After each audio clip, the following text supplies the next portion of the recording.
O vulto de Henry Foster apareceu na penumbra do depósito de embriões. Quer ir esta noite ao cinema sensível? Lenina sacudiu a cabeça sem nada dizer. Você vai sair com alguém? Interessava-lhe saber quais de seus amigos, homens e mulheres, andavam presentemente juntos. É com Benito? Perguntou. Lenina sacudiu a cabeça. Henry percebeu a fadiga naqueles olhos roxos, a palidez sob aquele verniz de lupo, a tristeza nos cantos dos lábios carmesins que não sorriam. Você não está doente, não? Perguntou um pouco inquieto, temendo que ela estivesse afetada de uma das poucas moléstias contagiosas que ainda subsistiam. Mais uma vez, Lenina fez que não com a cabeça. Em todo caso, você devia ir ao médico, disse Henry. Um médico por dia dá vigor e alegria, acrescentou efusivamente, dando-lhe uma palmada no ombro para acentuar bem o adágio hipnopédico. Quem sabe se você não está precisando de um sucedâneo de gravidez? Sugeriu. Ou talvez de um tratamento de sucedâneo de paixão violenta extra forte? Às vezes você sabe, o sucedâneo normal não é... Ah, pelo amor de Deus, Ford, cala a boca! Retrucou Lenina, quebrando seu mutismo obstinado, e virou-se para os embriões que descuidara. Um tratamento de SPV, na verdade. Ela teria rido se não estivesse a ponto de chorar. Como se já não tivesse bastante PV ao natural, suspirou profundamente enquanto enchia a seringa. John, murmurou para si mesmo. John. Depois, meu forte, será que eu dei a injeção de doença no sono a este aqui ou não? Simplesmente não conseguia lembrar-se. Afinal, decidiu não correr o risco de dar-lhe uma segunda dose e avançou ao longo da fileira para o bocal seguinte. 22 anos, 8 meses e 4 dias depois, um jovem e prometedor alfa-menos administrador em Mwanza, morria de tripanossomiase, o primeiro caso em mais de meio século. Suspirando, Lenina recomeçou seu trabalho. Uma hora mais tarde, no vestiário, Fanny protestava energicamente. É absurdo você se deixar chegar a esse estado. Simplesmente absurdo, repetiu. E por quê? Por causa de um homem. Um homem. Mas é o homem que eu quero. Como se não houvesse milhões de outros homens no mundo. Mas eu não quero esses. Como é que você pode saber se não experimentou? Eu experimentei. Mas quantos? Perguntou Fanny, erguendo os ombros desdenhosamente. 1, 2, dúzias. Mas Helena sacudiu a cabeça. Isso não me serviu de nada. Pois é preciso insistir, sentenciou Fanny. Contudo, era evidente que sua confiança na própria receita fora abolada. Não se pode alcançar nada sem perseverança. Mas enquanto isso, não pense nele. Não posso deixar de pensar. Tome soma, então. É o que eu faço. Pois continue. Mas nos intervalos continuo gostando dele. Gostarei dele sempre. Bem, se a coisa é assim, disse Fanny com a decisão, por que você não vai lá e o agarra simplesmente? Quer ele queira, quer não. Ah, se você soubesse como ele é terrivelmente estranho. Razão a mais para você adotar uma linha de conduta firme. É muito fácil dizer isso. Não tolere subterfúgios. Haja. A voz de Fanny era um clarim, parecido com uma conferencista da Associação Fordiana de Moças fazendo uma palestra noturna às betas menos adolescentes. Sim, haja, imediatamente, em seguida. Eu ficaria apavorada, objetou Lenina. Ora, basta tomar meia grama de soma. E agora? Vou para o meu banho. Se afastou com um passo decidido, arrastando a toalha. A campainha soou. O selvagem, que esperava impaciente que Helmholtz viesse aquela tarde, pois, tendo-se enfim decidido a falar-lhe de Lenina, não podia retardar por um minuto mais suas confidências. Pôs-se em pé de um salto, correu para a porta. Tive um pressentimento que era você, Helmholtz, gritou enquanto abria. Diante dele, vestida com um traje branco de marinheiro, de cetim de acetato, com um gorro branco inclinado audaciosamente sobre a orelha esquerda, estava Lenina. Ah! Fez o selvagem, como se lhe tivessem aplicado um vigoroso murro. Meia grama fora suficiente para fazer Lenina esquecer seus receios e constrangimentos. Olá, John, disse sorrindo. Passando junto a ele, entrou na peça. Maquinalmente ele fechou a porta e seguiu-a. Lenina sentou-se. Houve um longo silêncio. Você não parece muito contente de me ver, John. disse ela afinal. Não pareço contente? O selvagem olhou-a com ar de censura e logo caiu de joelhos diante dela e, tomando-lhe a mão, beijou-a com reverência. Não pareço contente? Ah, se você soubesse, murmurou, e animando-se a erguer os olhos para ela, admirada Lenina Píncaro, mesmo de toda a admiração, digna do que há de mais precioso no mundo, ela sorriu-lhe com deliciosa ternura. Ah, perfeição! Ela inclinava-se para ele, os lábios entreabertos. Criatura tão perfeita e incomparável, cada vez mais próxima, criada com tudo o que há de melhor em todos os seres, ainda mais próxima. O selvagem pôs-se em pé de repente. É por isso, disse ele, desviando os olhos, que eu queria primeiro realizar alguma coisa, quero dizer, para provar que era digno de você, não que eu creia que pudesse consegui-lo nunca, mas queria ao menos provar que não sou completamente indigno. Queria fazer alguma coisa. Por que é que você acha necessário? Começou Lenina, mas deixou a frase inacabada. Havia uma nota de irritação em sua voz. Quando a gente se inclinou para diante cada vez mais, com os lábios entreabertos, para ver-se de repente sem mais nem menos, enquanto um pateta imbecil se levanta, inclinada sobre um lugar vazio, meu forte, tem-se algum motivo. Mesmo com meia grama de soma circulando no sangue, tem-se um motivo sério para estar contrariada. Em mau país, gaguejava incoerentemente o selvagem, a gente devia trazer a pele de um leão das montanhas, quero dizer, quando querer casar com alguém, ou então um lobo. Não há leões na Inglaterra, retrucou Lenina em voz quase ríspida. E mesmo que houvesse, tornou o selvagem com um ressentimento súbito, desdenhoso, seriam mortos com gases tóxicos ou qualquer coisa semelhante, lançados de um helicóptero, suponho. Mas eu, Lenina, não faria isso. Endireitou os ombros, animou-se a olhá-la e deparou com seu olhar de incompreensão. Confuso e com crescente incoerência, recomeçou. Farei não importa o que, tudo o que me ordenar. Existem jogos dolorosos, você sabe, mas a dificuldade realça-lhes as delícias. Eis o que sinto. Quero dizer que eu varreria o chão se você quisesse. Mas aqui nós temos aspiradores, disse Lenina, desorientada. Não é necessário. Não, sem dúvida, não é necessário, mas há coisas vis que nobremente se suportam. Eu quisera suportar alguma coisa nobremente. Não me compreende? Mais uma vez que temos aspiradores. Não é essa a questão. E Y semi-legiões para fazê-los funcionar. Então, por quê? Por quê? Mas por você. Por você, simplesmente, para provar que eu... E o que é que os aspiradores têm que ver com os leões? Para mostrar quanto os leões, com o seu prazer em me ver, ela estava ficando cada vez mais exasperada. Quando eu a amo, Lenina, conseguiu ele dizer, quase com desespero.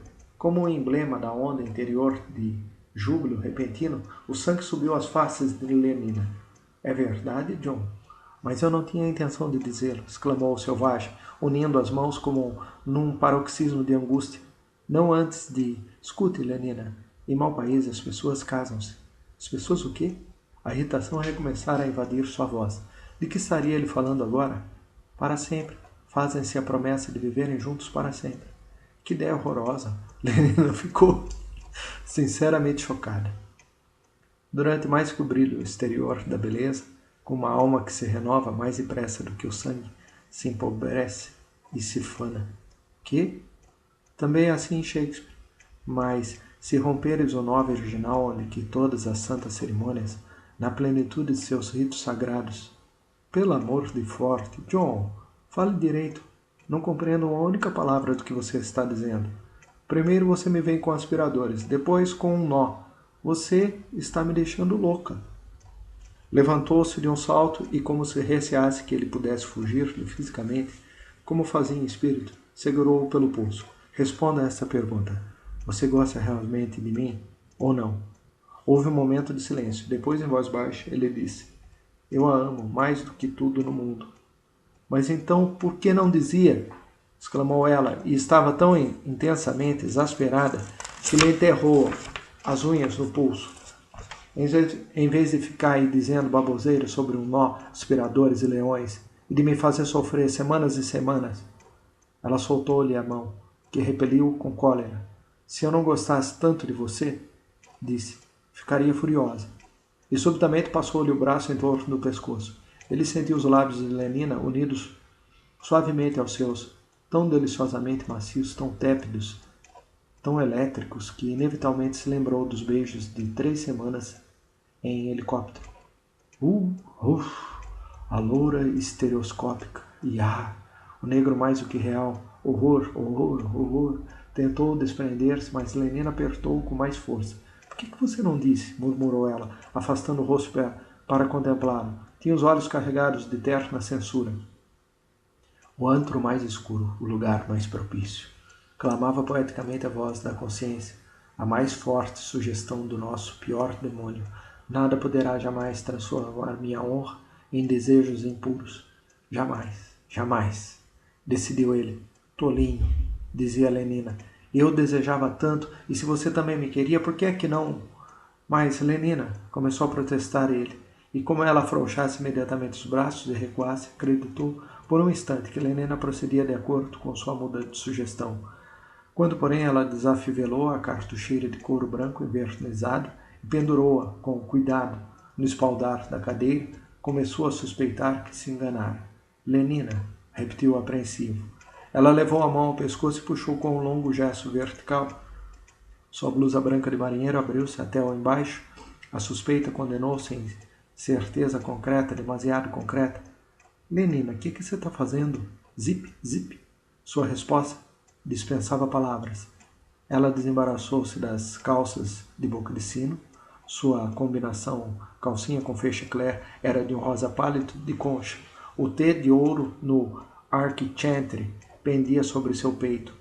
Por que esses lácteos seios que, através das grades das janelas, perfumam os olhos dos homens? As palavras cantantes, ribombantes, mágicas faziam-na parecer duplamente perigosa, duplamente tentadora. Doces, doces, mas quão penetrantes, perfurando e brocando a razão, cavando um túnel através da resolução. Quando o sangue está em chamas, os juramentos mais fortes não são mais do que palha. Contente mais, senão, zip. O rosa arredondado abriu-se como uma maçã habilmente partida, uma contorção dos braços, o levantamento primeiro do pé direito, depois do esquerdo. A combinação, calcinha, jazia no chão, sem vida, como se tivesse sido desinflada. Ainda com as meias e os sapatos conservando na cabeça o gorro branco, audaciosamente caído para um lado, ela avançou para John. Querido, querido, se ao menos você tivesse dito antes. Estendeu-lhe os braços, mas em vez de dizer também querida, de estender-lhe igualmente os braços, o selvagem recuou, aterrorizado, agitando as mãos para ela, como se tentasse afugentar o animal importuno e perigoso. 4 passos para trás e ele ficou apertado contra a parede. Meu bem, disse Lenina, e pousando-lhe as mãos nos ombros, achegou-se a ele, envolveu-me em teus braços, pediu, beija-me, abraça-me com rudeza. Ela também tinha poesia ao seu dispor, conhecia palavras que cantavam, que enfeitiçavam e faziam rufar os tambores. Beija-me. Fechou os olhos, sua voz tornou-se como um murmúrio sonolento. Esgota-me até o coma, conserva-me a ti presa. O selvagem tomou-lhe os pulsos, arrancou de seus ombros as mãos de Lenina e repeliu-a brutalmente. Ai, você está me machucando, você...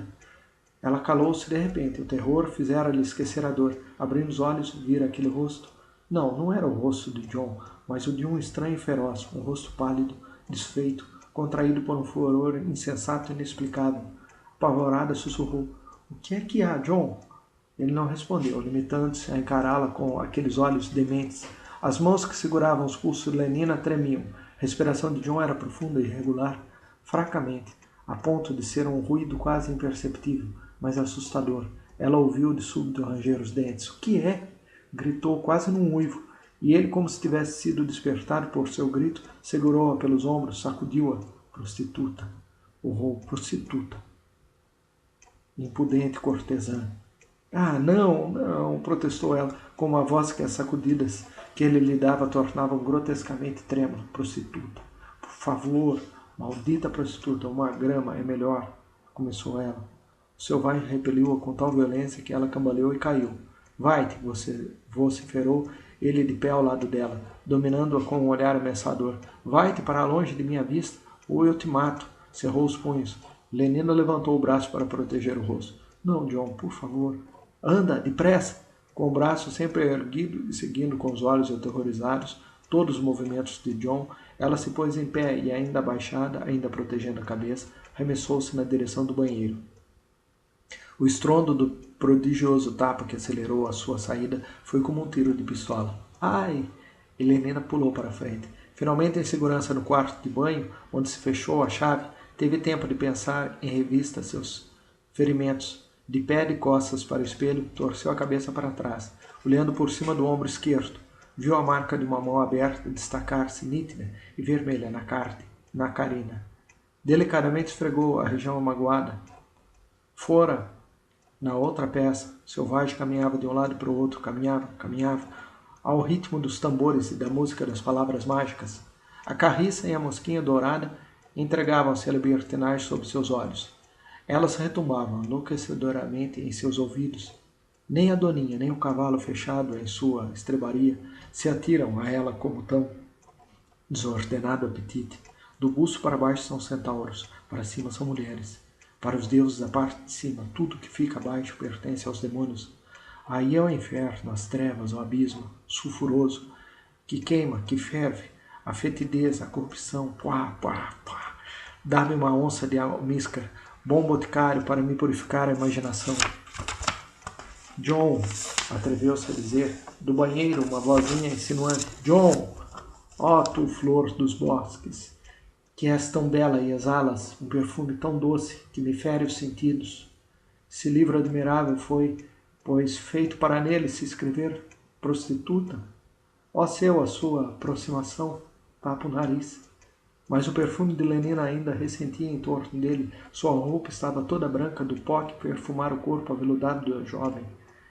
Impudente cortesã, impudente cortesã, impudente cortesã. O ritmo inexorável martelava sempre. Impudente. John, você acha que eu podia apanhar as minhas roupas? Ele juntou as calças de boca de sino, a blusa, combinação calcinha com fechecler. Abra, ordenou, dando um pontapé na porta. Não, não abro. A voz era medrosa e rebelde. Então como quer que eu lhe dê a roupa? Jogue pela abertura acima da porta. Ele assim fez e recomeçou suas inquietas passadas pelo quarto. Impudente cortesã. Impudente cortesã. O demônio luxúria, com suas ancas gordas e dedo abatatado. John! Ele não respondia. Ancas gordas e dedos abatatados. John! Que é? Perguntou repetidamente. Você não se importaria de me alcançar meu cinto maltusiano? Lenina ficou sentada, escutando os passos na outra peça, perguntando-se enquanto escutava até quando continuaria ele caminhando assim de um lado para o outro, se lhe seria preciso esperar que ele saísse do apartamento, ou se seria prudente, depois de dar um prazo razoável à sua loucura de John para acalmar-se, abrir a porta do banheiro e tentar uma fuga rápida. Foi interrompida nas suas cogitações inquietas pelo som da campainha do telefone, que tilintou da outra peça. As idas e vindas pelo quarto cessaram abruptamente. Ouviu a voz do selvagem conversando com o silêncio. Alô? Sim. Sou, se é que não usurpo minha própria pessoa. Sim. Não me ouviu? É o senhor selvagem que está falando. Hã? Quem é que está doente? Claro que me interessa. Mas é coisa séria? Ela está realmente mal? Irei em seguida. Ela não está mais no apartamento? Para onde a levaram? Ah, meu Deus. Qual é o endereço? Park Lane, 3. É isso? 3? Obrigado. Lenina ouviu o estalido do fone ao ser reposto no lugar. Depois passos precipitados. Uma porta fechou-se com estrondo. Fez-se um silêncio. Teria realmente saído? Com precauções infinitas, entreabriu a porta, meio centímetro. Espiou pela fresta, animou-se ao ver a peça vazia, abriu um pouco mais, passou a cabeça pela abertura e, finalmente, entrou nas pontas dos pés. Parou alguns segundos com o coração a bater violentamente, escutando. Depois correu para a porta do apartamento, abriu-a, deslizou para fora, bateu a porta e fugiu. Somente quando se viu no elevador, e já descendo por ele, começou a sentir-se em segurança.